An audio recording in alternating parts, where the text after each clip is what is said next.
Hi. Okay. I'm gonna go in order today. Why not? Let's see how to unpack all of this. And there isn't a lot, but it's kind of deep stuff, so it might take a minute. Alright. So we have Phyllis confessed to whatever. Gave herself up to the police. Alright. So then Daniel is saying that he's even suspicious of the timing of she confessed and then this guy came up with an alibi right away. Carson.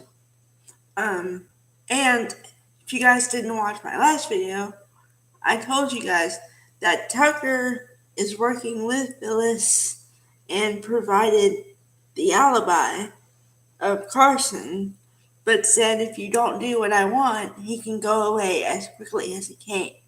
So, alright. Then we have,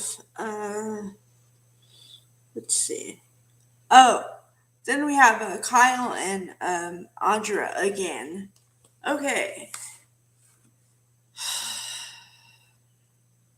There's so much wrong with this. Alright. On the one hand, okay, you're separated, or he wants to separate so he can legally, I guess, do whatever he wants and he's not cheating on his wife. Okay? But see, this is why I waffle with the character of Summer, because some days she's strong and other days it's like she's a weak kid. Alright. So she comes by the house that she supposedly shares with Kyle, which he told her that he was gonna leave. And so she didn't even feel comfortable enough just walking in the door or using the key. Okay? So Diane happens to be there and says, Summer, why are you here? Well, I'm looking for Kyle. Have you seen him? And she wanted to tell him the reasons why, what happened with Phyllis. The fact that she is the one who confessed and they didn't just pick her up off the street or something like that. Okay? So we also get a couple moments with Diane basically saying that it's what someone says when they don't really like you, but they don't say that. They say that, well, I understand that you're the woman that my son loves, and as long as he's happy, I'm happy. That means that you're not really my first choice, but as long as my son is happy, then I'm okay with it. But Summer is like, well, I don't know. He says he wants a divorce and he wants to separate. And then Diane is the one saying, well, but you can fix your marriage. You can still fix it. And I'm like, no, you can't. He's kind of already doing Audra over and over and over again. Which leads me to another thing.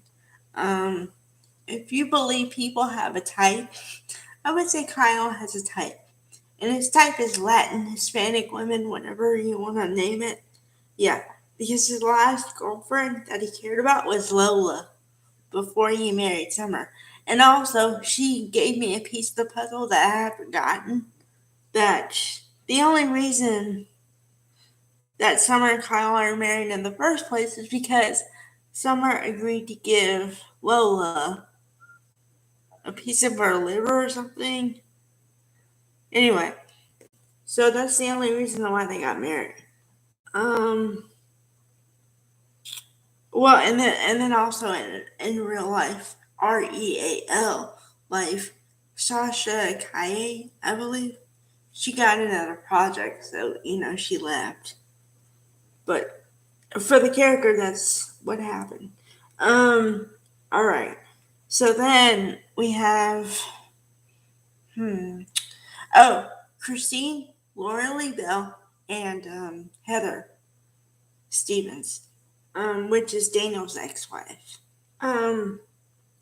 So Heather is talking to Christine over dinner, and she's saying that she's very, very judgmental towards Phyllis, and Christine says, "Hey, I'm only judgmental because Phyllis has given me reasons time after time to be suspicious."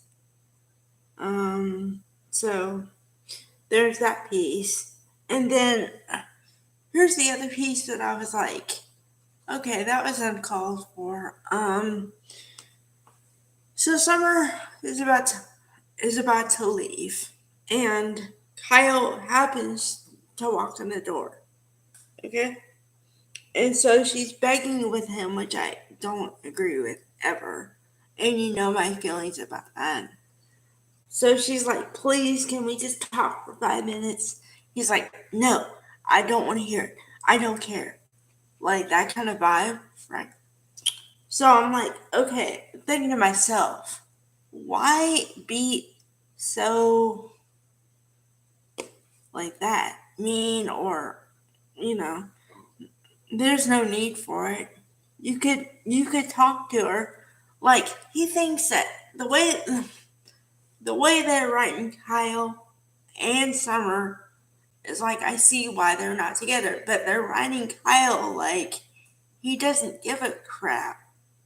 And this is his what your wife you're talking about.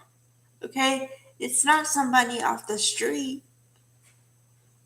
So anyway, and whether or not just because you're nice to her doesn't mean you want to get back together. You could have been nice to her. So anyway, another thing was that Summer smelled perfume on him and said, "You smell like perfume." And he was like, "Good night, Summer." Ugh, denial, avoidance, denial. Okay. That pretty much covers the rest of us. Okay, Bold and Beautiful. I'm liking the storyline because they're seeing it through. I like it. Alright. So now Summer has to face the music, or not Summer, sorry, I got it confused. Okay, Hope has to face the music with Liam. Alright. So Liam thinks that if he says whenever the magic words that Hope is just gonna come back into his arms and rip. But that's not what happens. Hope says he says, well, can we work it out? Or something like that. I don't know the exact words, but And she says, no, you're the one who said you wanted a divorce. So okay, I've come to grips with it. Then he says the stupidest thing I think a man can say, which is, it wasn't my fault. You think it was because of me and Steffi, but it wasn't. It was because of you and Thomas. And then she says the cleanse thing. Okay. She says, yeah, but you I've forgiven you for countless things over the years and just trying to be the good wife and look past it and get beyond it and all this stuff. And you can't even give me that grace one time. And all I did was kiss him. Well, at that point, you know what I mean? So then she says, because you did that, you told me where you stand. And thank you very much for that because now I can go on with my life and I know that I deserve a man who is not in love with another woman. So if you want to go find somebody, you go find love. Try to find love. And guess what? If you want to, you find Steffi. And I literally I wanted to clap like huge because Hope, the good girl, doing that. Yeah.